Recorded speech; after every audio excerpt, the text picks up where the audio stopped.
안녕하세요.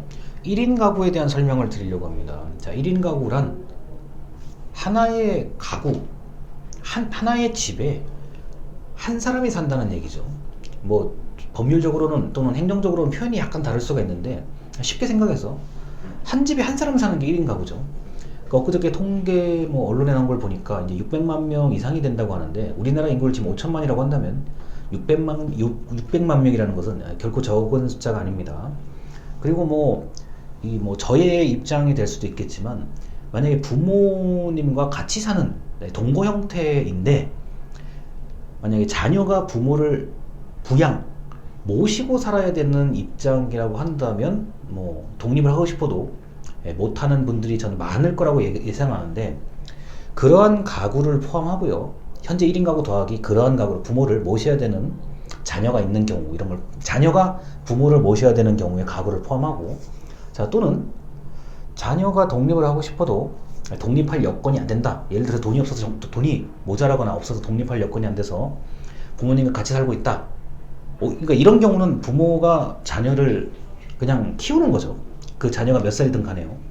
자, 이렇게 만약에 세 가지 유형의 가구를 만약에 하나의 1인 가구처럼 생각을 한다 그러면은 제가 어림짐작했을 때 한 850만 명에서 900만 명 정도가 되지 않을까 싶습니다.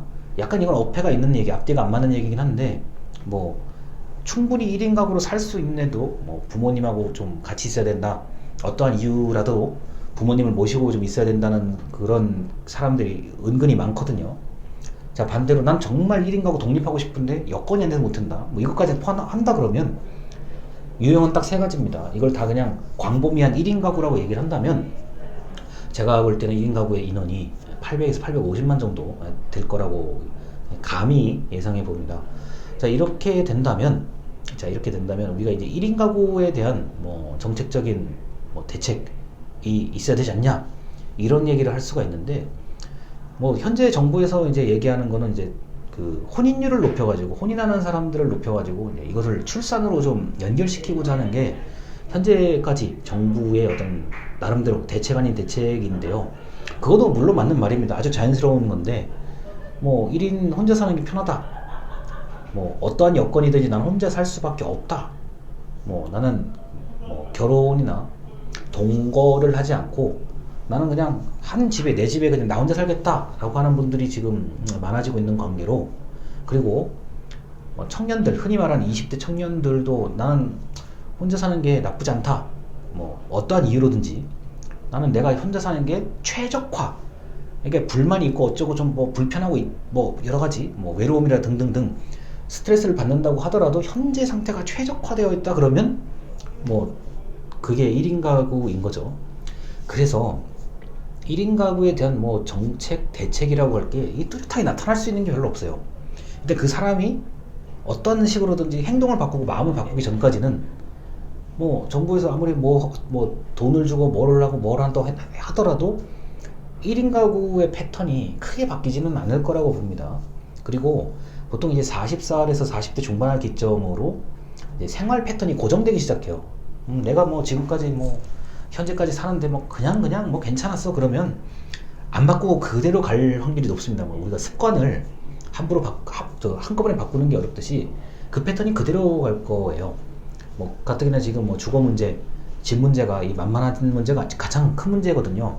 그러다 보니까 현재 상태를 이제 그대로 고수하는 분들이 전 많을 거라고 생각하는데, 이렇다 보면 이제 우리나라의 인구의 최악의 경우에는 5분의 1 정도까지 1인 가구화 된다고 생각합니다.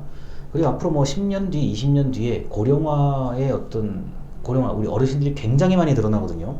그리고 현재 추세라고 한다면 저출산은 아마 출산 더 안 할 거라고 봐요. 이렇게 되면 이제 1인 가구가 청장년층의 중추의 역할을 이제 하게 될 텐데, 그러면 이제 어떻게 과연 정부는 여기에 대응을 해야 될 것인가 라는 얘기를 할 수가 있죠. 근데 제가 다시 한번 말씀드리지만 뚜렷한 대안이 없어요. 제가 볼 땐 뚜렷한 대안이 없고, 아주 가끔 이제 얘기가 나왔다가 사라지는 게 이제 싱글세, 흔히 말하는 독신세라고 하죠. 혼자 사는 사람에 대한 과세를 하겠다는 얘기가 한 3, 4년에 한 번씩 등장하고 또 소리 소문 없이 없어지는 그런 이야기들이거든요. 근데 정부 입장에서는 뭐 그 과세를 하는 거는 제가 볼 때는 굉장히 어려움이 있을 것 같고, 이걸 그럼 어떻게 하면 이게 사회 하나의 현상으로 저는 볼 수밖에 없는 거예요. 대책이 있다는 게 아니라 어떤 이유에서든지 1인 가구가 늘어나는 게 현재 한국 사회에 이거는 인구 구조, 사회 구조다, 사회의 흐름이다라고 인정을 하는 수밖에 없을 것 같습니다.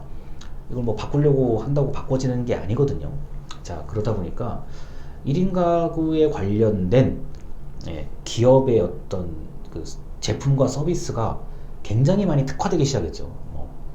새벽에 배송하고 밤에 배송하고 혼자서 편의점 가서 사 먹을 수 있게 돼 있고, 밖에서 뭔가를 혼자서 즐기게 돼 있고, 뭐 혼자서 노래방 가서 노래도 부르고, 또는 혼자서 영화도 보고, 특히 이제 스마트폰이 있기 때문에 더더욱 더 쉬워졌죠. 그러니까 1인 서비스에 관련된 게 아마 압도적으로 늘어날 거예요. 앞으로도 그렇고, 지금도 많다고 하는데, 제가 보기에는 더 정교해지는 1인 한 사람만을 위한 서비스가 늘어날 거라고 봐요. 그건 이제 기업 입장에서는 하나의 기회고, 기업은 어차피 이윤 추구가 목적이기 때문에 만약에 서비스나 제품을 출시해서 그게 이제 적중한다 그러면, 흔히 말해서 중박 이상 터진다 그러면 뭐 1인 가구도 1인 가구에 사는 그 한 사람도 좋고 기업은 당연히 좋은 거죠. 그래서 그런 서비스가 저는 아마 더 활성화될 거고, 뭐 오프라인도 좋지만 온라인 서비스도 더 정교해질 거고, 그 다음에 이제 나는 혼자서 내가 누구 사람 만나서 활동하겠다 그러면은 지금도 있지만 온라인 동호회를 중심으로 오프라인에서도 활동도 하고 같이 만나기도 하고 여가를 즐기기도 하고 뭐 이런 것들이요. 이런 그 활동들이 분명히 늘어날 거라고 봐요. 지금도 이미 있지만 늘어날 거라고 봅니다. 그래서 1인 가구의 그 변화에 대해서 면밀하게 아주 꼼꼼하게 이거는 조사를 해볼 필요가 있다. 현재 저의 1인 가구에 대한 정부의 대책이라고 하면 현황 파악이에요. 이게 어떤 식으로 흘러가는지를 좀 봐야 될 것 같습니다. 1인 가구 자체가 잘못된 게 아니기 때문에 현황 파악과 왜 1인 가구인가에 대해서 굉장히 깊이 있는 논의가 필요하다고 봅니다. 그리고 1인 가구가 계속 이어졌을 때 우리나라가 어떻게 변할지에 대한 그런 좀 시뮬레이션도 한 번쯤 생각을 해볼 필요가 있겠습니다. 일단 여기까지입니다. 감사합니다.